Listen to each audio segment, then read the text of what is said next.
The RSA Conference educates and connects security professionals across the globe with emerging trends and new best practices. JustAskGemalto brings those insights and their impact closer to you.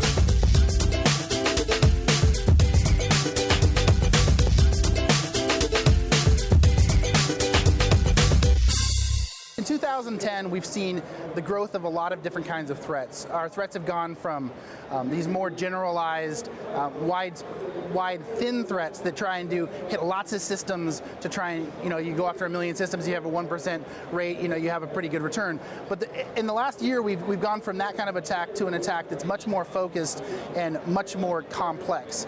So in 2011, I believe that trend's going to continue, and you're going to start to see attacks that, you're going to get emails that look much more real, that they're going to be taking data from your Facebook and from your LinkedIn to give you phishing emails and attacks that really know about you. I still believe there'll be more focus on identity theft and more focus on helping consumers prevent their identities from being stolen, taking matters into their own hands versus just doing an annual credit check.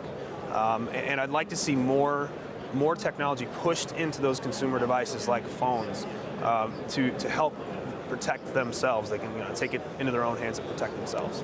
WikiLeaks showed in a big way is that it's, small breaches, even big breaches, can have significant effects out there. So since data is amassed in such huge amounts, we're talking gigabytes now, is that when you have these breaches today, they're devastating. In the days of old, if it was one floppy, you could only have so much information on a single floppy.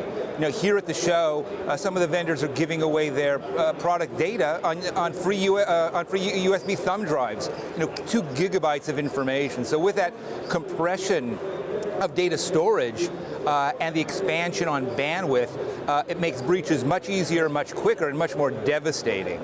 The bad guys are only going to get badder and smarter. Threats are always increasing. It's a constant struggle. But as they get smarter, the consumer also has to get smarter. They need to be more diligent about how they interact on the web. 1 year from today, I think one of the major trends we'll be talking about is the legislative action that the government's taking as far as protecting consumers, the opt-outs from tracking, the protected identities in cyberspace. I think you're going to see a lot happen this year with the 40-plus cybersecurity bills that are out there. Many of them are consumer-oriented. And I think, 1 year from now, consumers are going to be a lot more protected than they are today.